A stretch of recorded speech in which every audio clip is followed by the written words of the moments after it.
করতে পারে না? আপনার সন্তান সুস্থ অথচ মনে হয় যে শ্বাসকষ্ট রয়েছে। এমন সমস্যা হলে আপনার সন্তানকে দ্রুত ডাক্তারের কাছে নিয়ে যান। কারণ হতে পারে আপনার সন্তানের হার্টের কোনো প্রবলেম হতে পারে, অথবা আপনার সন্তানের শারীরিক দুর্বলতা বা রক্ত স্বল্পতার জন্য এমনটা হতে পারে। তাই আপনি সজাগ সচেতন হন, আপনার সন্তানকে সুন্দর এবং সুস্থ জীবনযাপনে সহায়তা করুন।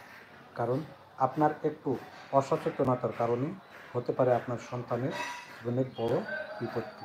তাই আজই আপনার সন্তানকে নিয়ে চিন্তা করুন এবং তাদের সুন্দর এবং সুস্থ জীবন কল্যাণ কামনা করে তাদেরকে এখন থেকে যত্ন সহকারে রক্ষা করুন।